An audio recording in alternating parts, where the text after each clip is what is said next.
Los poetas presentes que se acerquen a la aquí. presentación de los libros. Sí.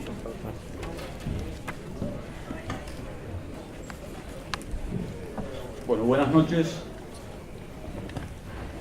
Es un verdadero gusto poder continuar con este sentido y merecido homenaje que se le hace al compañero Fiorardo Borini, fundador de este Centro Cultural de la Cooperación, y que de alguna manera, como decían los compañeros recién, representa justamente todo ese entramado discursivo que conforma justamente el pensamiento de las nuevas generaciones que te han venido justamente en las luchas de los compañeros anteriores, ¿no? Entre ellos los compañeros desaparecidos. Es importante seguir construyendo desde el campo sociopolítico, del campo cultural y desde el campo político estas alternativas que refieren de alguna manera la cosmovisión que tienen en este caso los poetas que nos escapan justamente a esta situación que estamos viviendo justamente en Latinoamérica. Hoy vamos a presentar una serie de libros que conforman parte del catálogo de la editorial del Suri Porfiado, que lleva hasta el día de hoy, fundada en el 2007, 90 títulos. Hoy vamos a presentar 22, y es interesante a veces observar estas causalidades o casualidades que se dan en el campo del arte. 22 títulos, y podríamos citar a Mallarmé, ¿no? con ese desafío a la tirada de dados y desafiando al azar. 22 títulos que representan, podríamos decir, el loco, ¿no? La locura de publicar 22 títulos, la locura que tiene el campo de la poesía, ese campo de producción simbólica que hoy va a estar de alguna manera comentada por el periodista, el investigador, también poeta y escritor Vicente Muleiro. Pero también es interesante observar que allá por el 2007 el Suri Porfiado surge con una mirada amplia de tratar de registrar todas las poéticas y las estéticas que se estaban produciendo en el país. Y comenzábamos con la publicación de un libro de ensayo de un escritor, un poeta de Neuquén, Ricardo Costa, que analizaba el funcionamiento de la poesía en la escuela, y a partir de ahí fuimos acrecentando ese campo de producción, de publicación, no solamente en la Argentina, sino que se fue extendiendo a muchas voces de Latinoamérica, y en este caso vamos a estar presentando también escritores de México y de España. Quería recordar justamente eso porque en estos 7 años de trabajo, Carlos Juárez Aldazábal ha llevado adelante justamente este emprendimiento, ¿no? Solidario, utópico, que se asienta justamente en la palabra, en el poder de la palabra, en el poder de la poesía, que es tan importante para nuestro país. Entre esos poetas está publicado en esta colección que estamos presentando, 2014, Omar Lara. Y antes de darle la palabra a Muleiro, me gustaría recordar algo que él escribe en uno de sus libros importantes, Voces de Portucaliu, publicado allá por el 2003, y él se pregunta retóricamente para qué sirve la poesía, ¿no? Y se responde: la poesía sirve para encontrarse.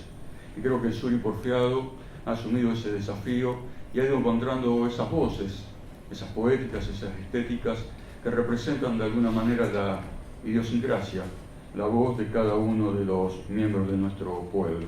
Y creo que cada uno de los títulos publicados justamente en el Suri Porfiado refieren y dejan testimonio de esa palabra que cuenta y nos cuenta de cómo somos, los sueños que tenemos y las utopías que vamos construyendo cotidianamente. Muchas gracias.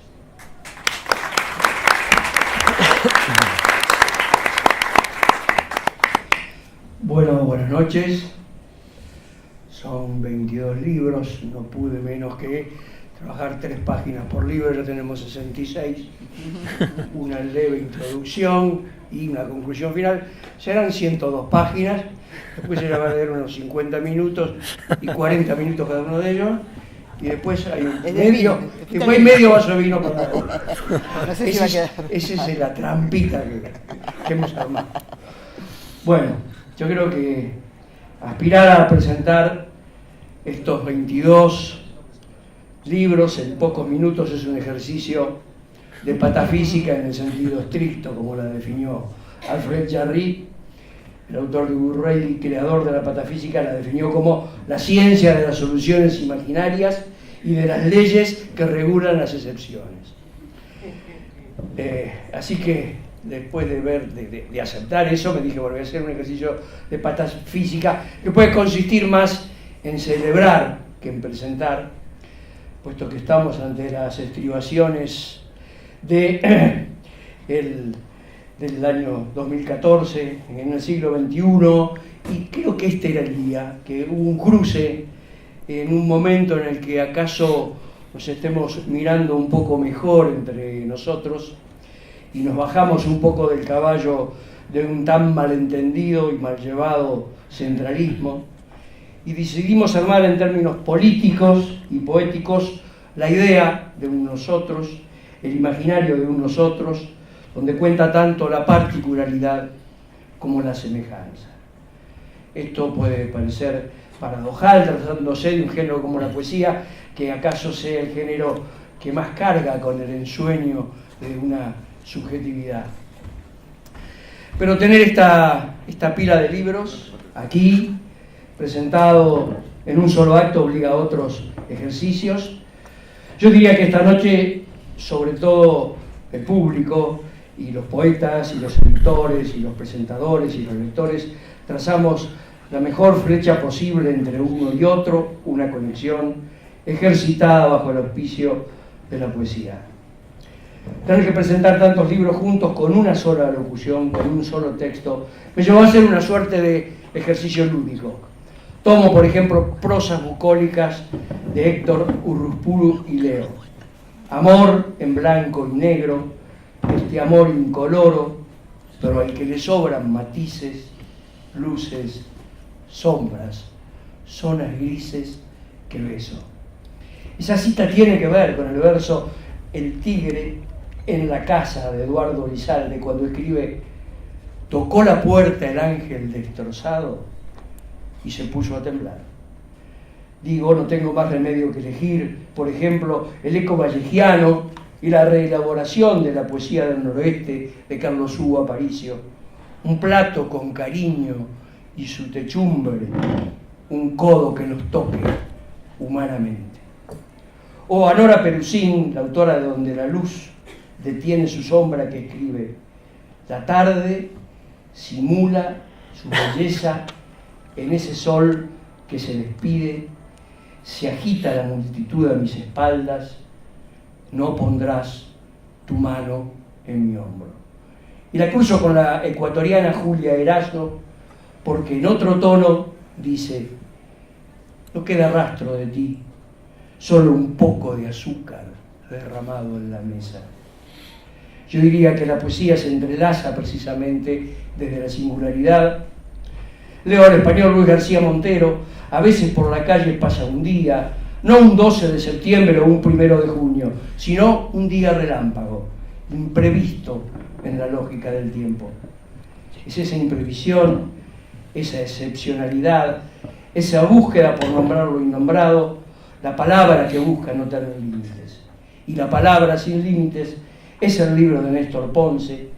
En el poema Vóley en derrota escriba: cuando el flaco saltaba, le salían estrellas de las zapatillas, se elevaba tal cóndor fugaz. Elevaciones que también buscó Élida Mancelli en su libro El hueco del relámpago. ¿Qué es ese hueco del relámpago? Creo que está en toda esta poesía, que se busca en ese hueco desde donde decir lo que cuesta. Élida Mancelli encontró ese hueco. Dice: he vuelto por el sonido de mi infancia, aquel potrillo asustado del viento de los fantasmas. En la antología Cámara de Niebla del boliviano Gabriel Chávez Casasola se lee: en la música siempre resucita. La música siempre resucita, renace exenta de la fosa donde la hemos sepultado. Por ejemplo, fuegos atrás, una mujer y yo asesinamos la ciudad y la música. Hoy la ciudad sigue muerta, claro está, y esa mujer también murió, de cierto modo, pero no así la música. El ecuatoriano de Ambato, Javier Oquendo Troncoso, enloquece el aire, busca también la persistencia de su propia música. Aquí estamos, poesía, tú más el yo mismo que me desboca. Tú y las plantaciones de verde que hemos culpado a Dios de todo esto, porque has sido tú la que hizo el paraíso.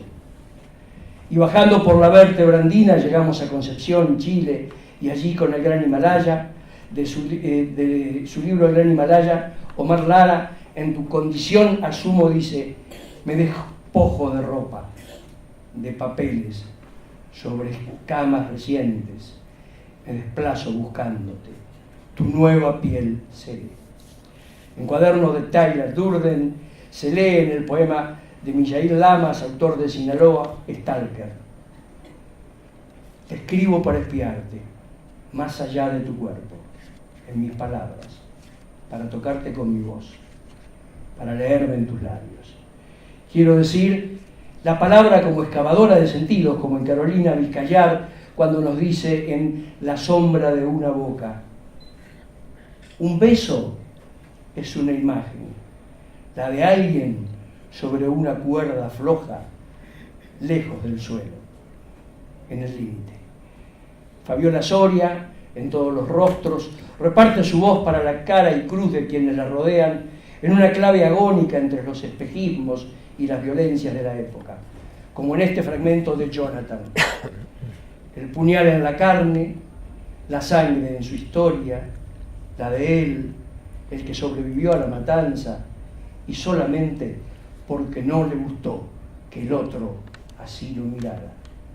Aquí hay parentescos con otra Fabiola, la de Salta, Fabiola Rinaudo, que en Green Square escribe vos, dueña de la risa, mientras en la pantalla reproducen la vida que no vivís, las espasmódicas oscilaciones de la tasa de interés.